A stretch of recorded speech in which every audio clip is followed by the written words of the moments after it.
हम लोग question number 3 करेंगे। क्वेश्चन नंबर 3 की स्टेटमेंट है, express the following. Part number 1, perimeter P of square. आपने स्केयर के पेरीमीटर को लिखना है as a function of its area, उसके एरिया के फंक्शन के तौर पे। हमने बोला था कि हम फंक्शन क्यों यूज करते हैं लेक्चर नंबर 1 में, जब हमने दो क्वांटिटीज को एक दूसरे के ऊपर डिपेंड करवाना होता है, उनमें कोई रिलेशन हम लोगों ने बताना होता है। तो इसमें भी दो आपके पास क्वांटिटीज हैं। एक स्केयर का पेरीमीटर है जिसको हम लोग पी से डिनोट कर रहे हैं, और दूसरा उसी स्केयर का एरिया है जिसको हम लोग कैपिटल ए से डिनोट कर रहे हैं। तो आप किसी तरह से इन दोनों की आपस में डिपेंडेंस जो है वो बताना चाहते हैं, दोनों का एक रिलेशन पैदा करना चाहते हैं। तो इसका सोल्यूशन देखते हैं।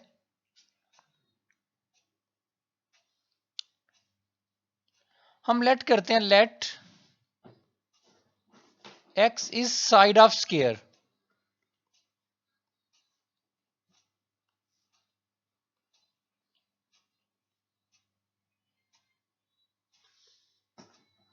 अगर स्केयर की साइड को x मान लिया जाए, जैसे कि ये आपके पास एक स्केयर है,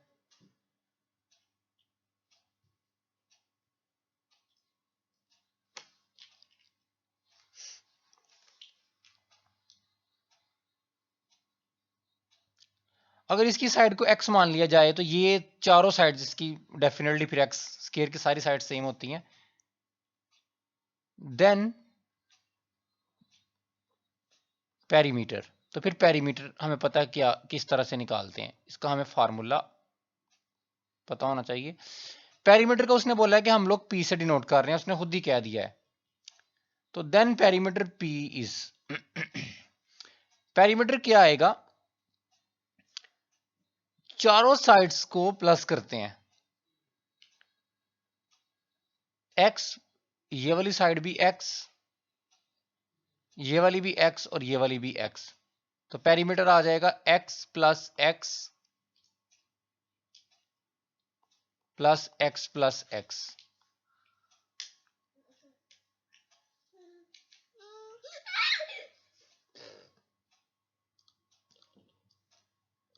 तो मेरे पास जो पेरीमीटर है वो इक्वल हो गया 4x के, इसको हम नाम दे देते हैं 1 का।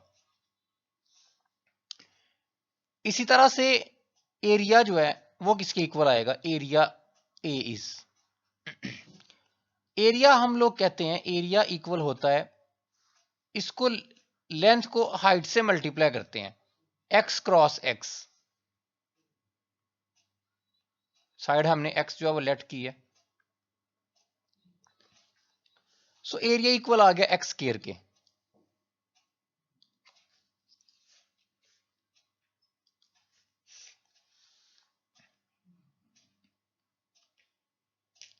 इसको हम लोग 2 का नाम दे देते हैं। अब मैंने पेरीमीटर को लिखना था as a function of area. इसके जो मैंने इसको 1 का नाम दिया है, इसमें पेरीमीटर है as a function of side. दूसरे वाले में एरिया जो है वो as a function of side है, लेकिन मुझे ये दोनों नहीं चाहिए, मुझे perimeter as a function of area चाहिए। तो मैं 2 वाले में से x की वैल्यू निकाल लेता हूं और उसको 1 के अंदर पुट कर देता हूं। 2 वाले में अगर मैं दोनों तरफ स्क्वायर रूट ले लूं तो square root of a equal आ जाएगा x के, दोनों तरफ स्क्वायर रूट लेंगे, इधर इधर स्क्वायर रूट स्क्वायर से कट जाएगा। इसको पुट करते हैं 1 में, पुट इन 1, तो 1 आपके पास आ जाएगा p इक्वल टू 4, और इस x की जगह पे आप ये लगा दोगे स्क्वायर रूट ऑफ a। सो ये आपके पास आंसर है। इसमें देखें अब पेरीमीटर जो है वो as a function of area है। आप एरिया की वैल्यू पुट करोगे तो आपको पेरीमीटर की डिफरेंट वैल्यूज मिलती जाएंगी। एरिया की वैल्यू आपकी डोमेन कहलाएगी, और जो पेरीमीटर आपके पास निकलते आएंगे उसको आप लोग रेंज बोलोगे। तो ये आपका क्वेश्चन पार्ट नंबर 1 जो है ये कंप्लीट हुआ। अच्छा, इसके सेकंड पार्ट में वो बोल रहा है area of circle as a function of its circumference C. तो इसमें उसने सर्कल की बात की है, पहले आप सर्कल का एरिया फाइंड करेंगे, उसके बाद आप लोग सर्कल का सरकमफ्रेंस फाइंड करेंगे और किसी तरह से एरिया को फंक्शन सरकमफ्रेंस के फंक्शन के तौर पे लिखेंगे। तो मान लेते हैं कि ये आपके पास एक सर्कल है और मान लेते हैं इसका जो रेडियस है वो आप लेट से कि आर कह देते हैं। हम इधर लिख देते हैं let R is radius of circle.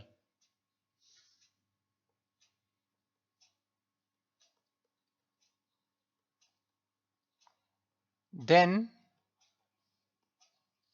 Area A is area का फार्मूला जो है वो आपके पास होता है पाई इनटू रेडियस का स्केयर। तो रेडियस आपने चूंकि आर लेट किया है, आप कुछ भी लेट कर सकते हैं, सो आ जाएगा पाई आर स्केयर। इसको हम 1 का नाम दे देते हैं।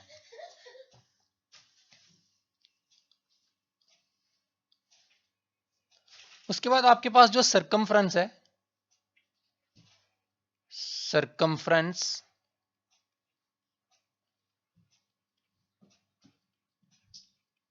सी इज, वो आपके पास आएगा सी इक्वल टू सरकमफ्रेंस इक्वल होता है 2 पाई इनटू रेडियस के। ठीक है, ये इसका फार्मूला है, इसको 2 का नाम दे देते हैं। अब इसमें एरिया फंक्शन ऑफ रेडियस है और दूसरे वाले में circumference is the function of radius है। लेकिन आप एरिया को as a function of circumference लिखना चाह रहे हैं तो इधर से आप आर की वैल्यू निकाल लें और फर्स्ट वाले के अंदर, तो इधर से आर की वैल्यू आपके पास आ जाएगी सी डिवाइडेड बाय 2 पाई, नीचे आके डिवाइड होगा। इसको पुट कर दे 1 में, पुट इन 1। तो मैं इधर से सॉल्व कर देता हूं। एरिया आपके पास निकल आएगा पाई आर की जगह पे आ गया, इस आर की जगह पे आ गया सी ओवर 2 पाई और ऊपर स्केयर वैसे का वैसे ही। सो एरिया इक्वल आ गया पाई सी स्केयर ओवर 4 पाई स्केयर। तो 1 पाई से कट जाएगा,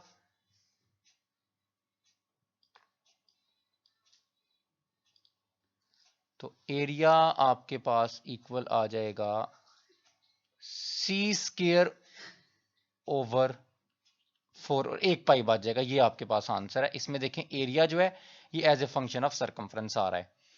इसका पार्ट नंबर 3 आप लोगों ने खुद करना है। उसमें आपने क्यूब का वॉल्यूम को लिखना है as a function of area. तो क्यूब का वॉल्यूम होता है एक्स क्यूब और क्यूब का जो एरिया है वो इक्वल होता है एक्स स्क्वायर। ठीक है, इस तरह से क्यूब जो आप बना लें उसकी साइड को आप लोग एक्स का नाम दे सकते हैं। तो ये volume as a function of side है और साइड आप लेट कर लें कि एक्स है, कुछ भी आप लेट कर सकते हैं।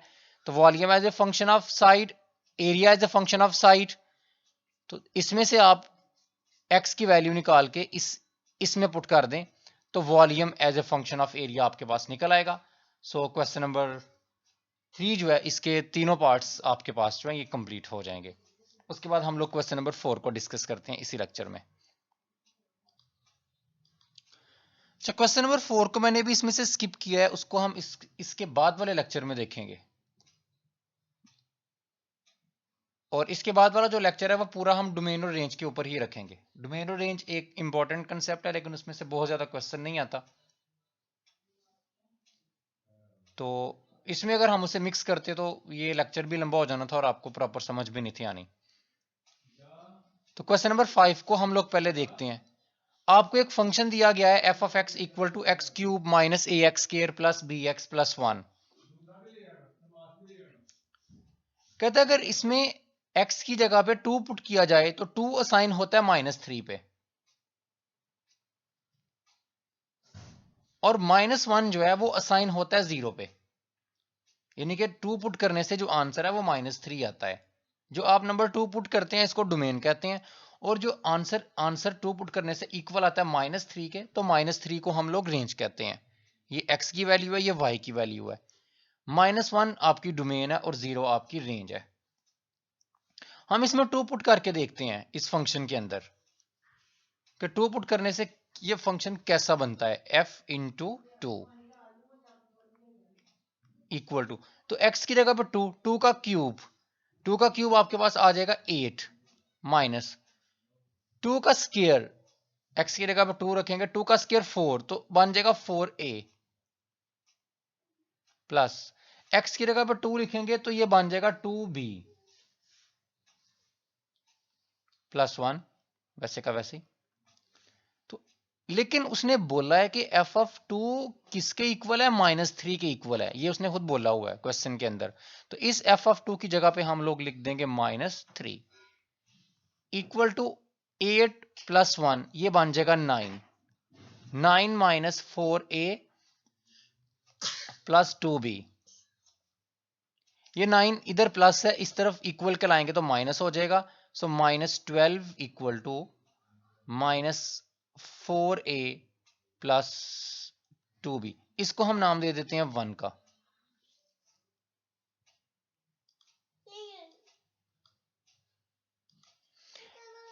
इसी तरह से अगर मैं x की जगह पे -1 पुट कर दूं, f into -1 equal to, function मेरे पास जो था वो था एक्स क्यूब, सो माइनस जो ऊपर लिखा था हमने -1 का क्यूब, आगे था -ax स्क्वायर, तो ax की जगह पे -1 उसका स्क्वायर प्लस bx, ठीक है, b इंटू -1 जो आपको उसने क्वेश्चन के अंदर दिया हुआ है, प्लस लास्ट में 1 था, प्लस 1।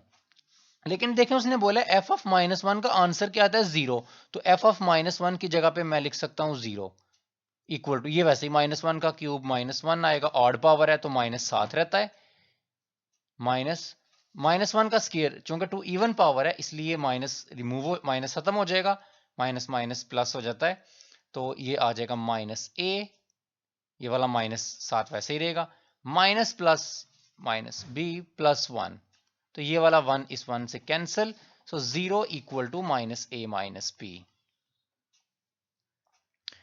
इसको हम इसमें से a को इक्वल के इस तरफ ले आते हैं, सो a इधर आके पॉजिटिव बन जाएगा इक्वल के, और एक a इक्वल आ जाएगा -b के, इसको 2 का नाम दे देते हैं। इसकी वैल्यू 1 में यूज कर लेते हैं, जिधर आपके पास a है मैं a की जगह पे लिख सकता हूं -b, so put in 1, put in 1,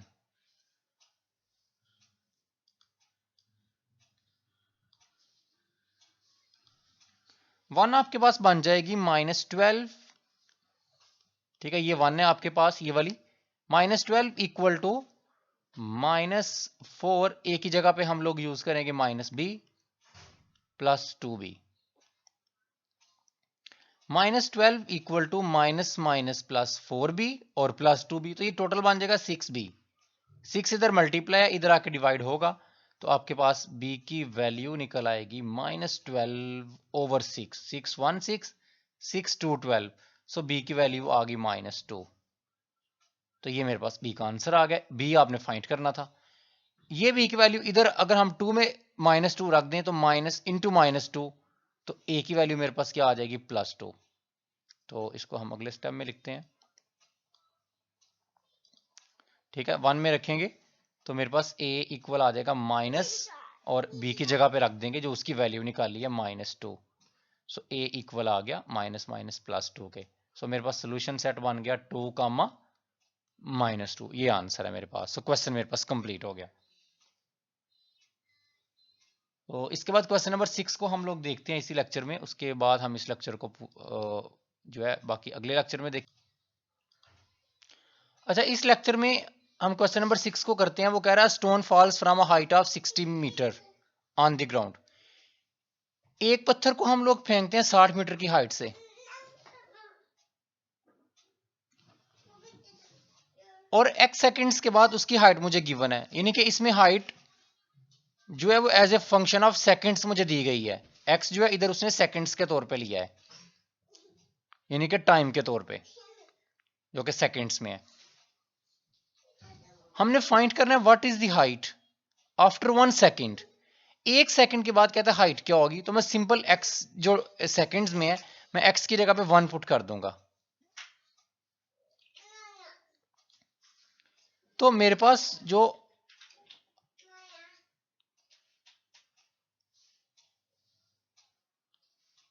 जो हाइट की वैल्यू है 1 सेकंड के बाद x की जगह पे जब 1 पुट करेंगे सोल्यूशन, वो आ जाएगी 40 माइनस 10 इंटू 1 का स्केयर, 1 का स्केयर 1 ही आएगा। सो 40 माइनस 10, तो मेरे पास आंसर आ गया 30। सो 1 सेकंड के बाद जो हाइट है वो 30 मीटर होगी। What is the height of stone after 1.5 second?